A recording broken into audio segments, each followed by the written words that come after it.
YouTube, welcome back to my channel. This is Canadian Retro.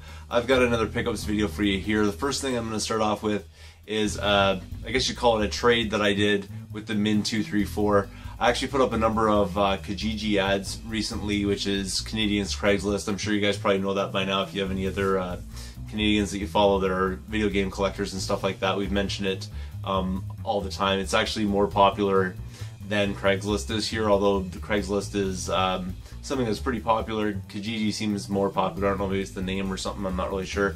But it's Canada's version of Craigslist 2.0 or something like that, I guess you'd call it.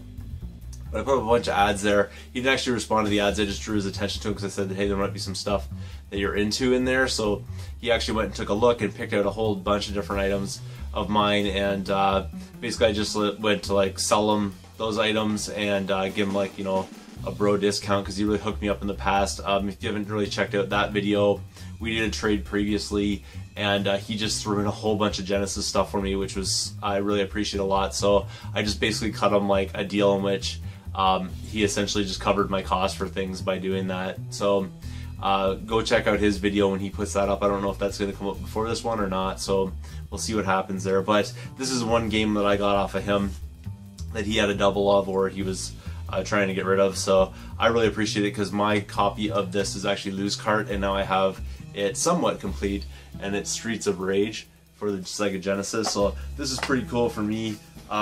There's the game right in there, so it's in pretty decent shape. It's a little, you know, a little bit worn, I think, from the looks of it. It's not necessarily perfectly shiny or anything like that, but it's in pretty good shape.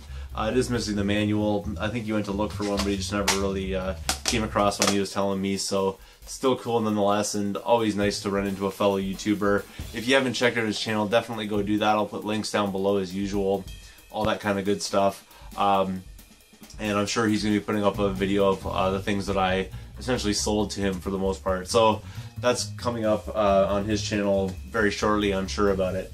Now, moving on from there, I actually stopped in at a Talese today and walked around and really didn't find a whole lot until I went into the back section of the store, and a cart was just being rolled out, and I found this. Now, I've taken everything out of the box here so I can show you it all, but I'll show you the box first. This is what I saw sitting there. It is a Atari 2600. It is the factory reconditioned one. You can tell by the end of it. It's pretty butchered though on that end of it.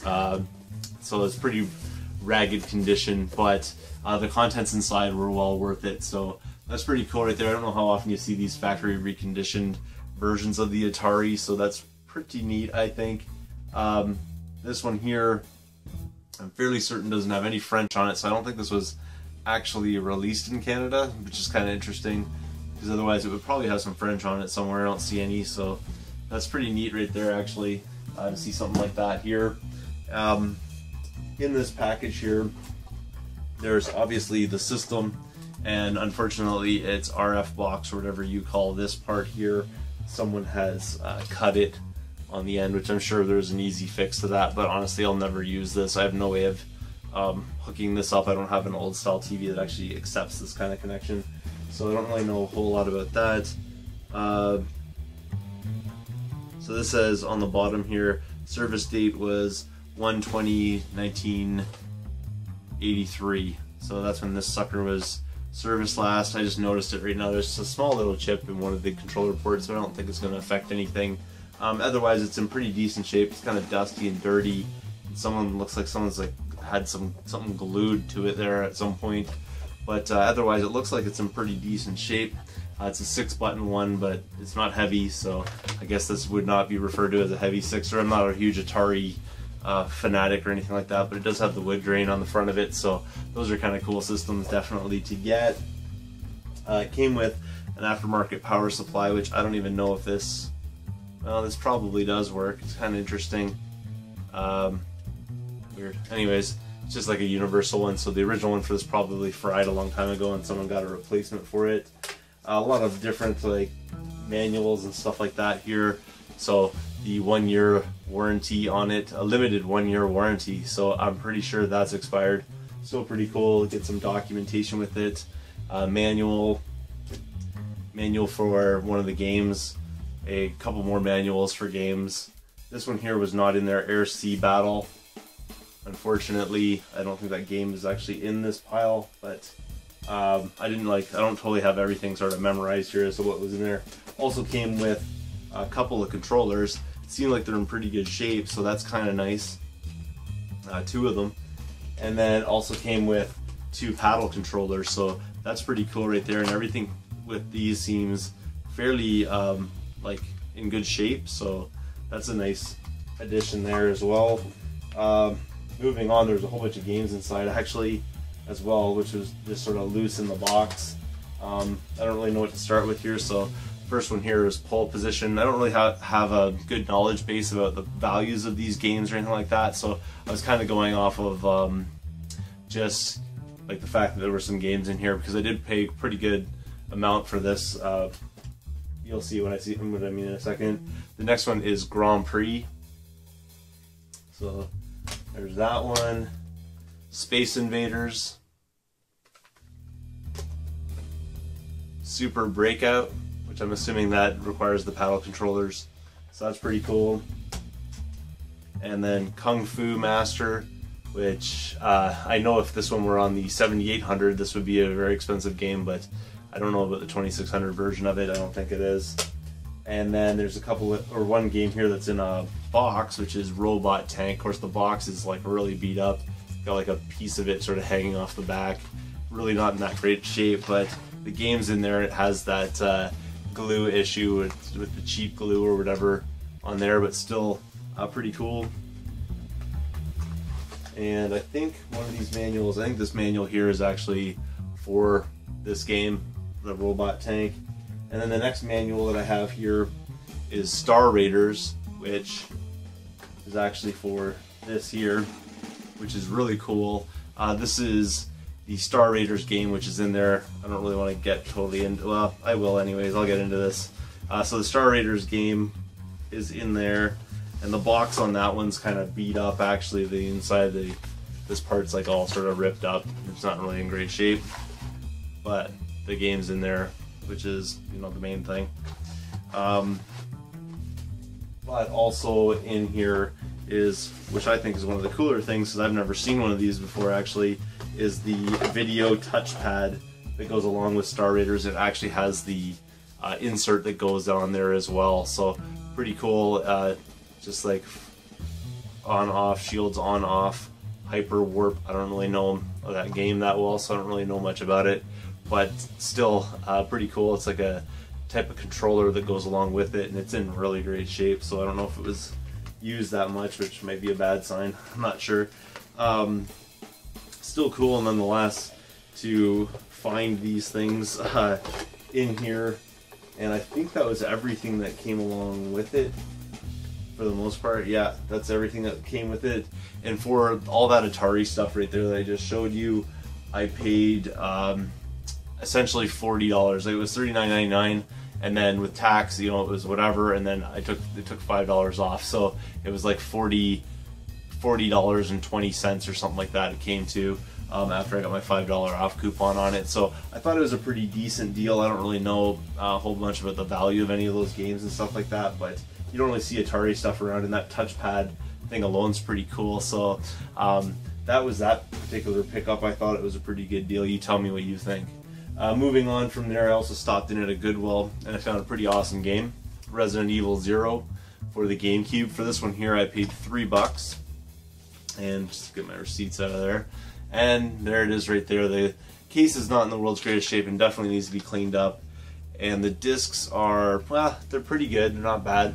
Definitely better. I checked the one that I have, and mine's pretty beat up. So this one here is actually going to be an upgrade, even though the discs aren't necessarily perfect on it. I know the manual is definitely an upgrade of the one that I have, so pretty cool right there to find that for $3 guaranteed. Then moving on, I walked into another Goodwill, and this one here actually yielded an interesting surprise. You're going to be kind of bummed when you see this though. I got a copy of Super Smash Bros. Melee, and you know what's going to happen when we do this. Someone had stole the disc out of it, which is so stupid. Honestly, if you see a game like this, why would you swipe the disc on it? Pay the $5 and get the case. But the interesting and cool thing about this is actually I have another copy of Super Smash Bros. Melee, and this is the, this is the Black Label edition, not the Player's Choice edition. So I'm going to swap that out. I am trading that game away to another YouTuber, but I'm going to give them the proper label for it. So that's going to be I guess an upgrade of that for them, and then I'll just have a Player's Choice, loose one type of thing. We'll see what happens though here in a second, because there is a surprise round to this, and we're gonna play a little game here called Guess What's in That GameCube, because here's a GameCube that I bought today. The reason why I bought this is it was 15 bucks, and it came with a whole bunch of stuff. Like, I don't really want the console. I keep saying that. I keep picking up GameCubes that don't want the consoles, but they keep coming with things that I want, so I have to buy the whole thing. But this one came with a whole bunch of stuff, so I'm going to unpackage this and we're just going to see what's in here. I haven't seen if there's anything in the disc tray. Maybe I'll get lucky and it'll be Melee. I don't know. I'm hoping that it is, but there might be absolutely nothing in there as far as I can tell. So let me get down to business with this, and then I'll cut and kind of get back to it.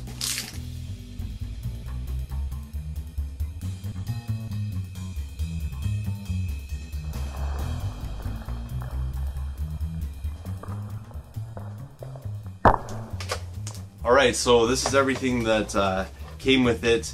Everything needs to be really cleaned up. It's quite dirty, but inside is a Wavebird controller, which is really awesome. And it does have batteries in it actually, so a nice little bonus because the batteries do light up. So that's really cool. That's basically the reason why I bought it. I saw that Wavebird. It's the fourth one, and I needed another one, so that's the fourth one that I found. So that completes, like, the amount that I need basically to have every slot filled on the Wii. So in here also came with the dongle for it, which is really awesome because sometimes you do find the Wavebirds without this part, and so that's really awesome right there to be able to actually have a complete Wavebird. Moving on, something really weird. I didn't realize the shape of this, and it's really odd what they did here. Someone taped something to it, but here we go. I'll unplug some of this. Still kind of a disaster, big mess of wires and stuff, so I'll set that down for now. And it came with, a controller here, the power supply, and I believe that's an AV cable for it. It might just be a random AV cable if I could just find it has the Nintendo end. So there you go right there. Always good to pick up those for sure. Power supply, controller, I mean, these are going up in value. This one seems to be in pretty decent shape. It's pretty dusty and dirty, but should be okay. It has a little bit of wear at the bottom here. Actually has quite a bit of wear all over it, but still, GameCube controllers are pretty good finds for sure. Oh, also in the GameCube, something I forgot to grab out, there's another memory card. I found a few of these lately, which is really nice. Clean that up, see what's on it, and so on. But here is the thing. Let's find out if there's anything in this system. I really hope that this is the first time I've taken a look at it. I don't even know if this thing opens. Let's find out. And inside is a copy of, yes, folks, there we have it. Super Smash Bros. Melee actually inside the cube. That is awesome. I was hoping it would be something like this, and it was just missing from that. For this case, actually, I didn't pay anything. They gave this to me, and this was inside there, so what a huge score. The disc is in pretty decent shape. Great to come across this. Unfortunately missing its manual, but can you believe that? Mega score for the day. I'm really pumped about that. So for all of that, Super Smash Bros. Melee, the two controllers, Wavebird controller, the dongle that goes with it, the system itself with all the stuff that you need to actually play, and a memory card, all of that stuff. I paid $15. Can't beat that deal, absolutely. So really pleased with that. I cannot believe I was able to complete that. So really, really wicked. That's everything for today. Thanks again for watching, and if you haven't subscribed yet, please do feel free to thumbs up this video, comment down below, and I will see you all later.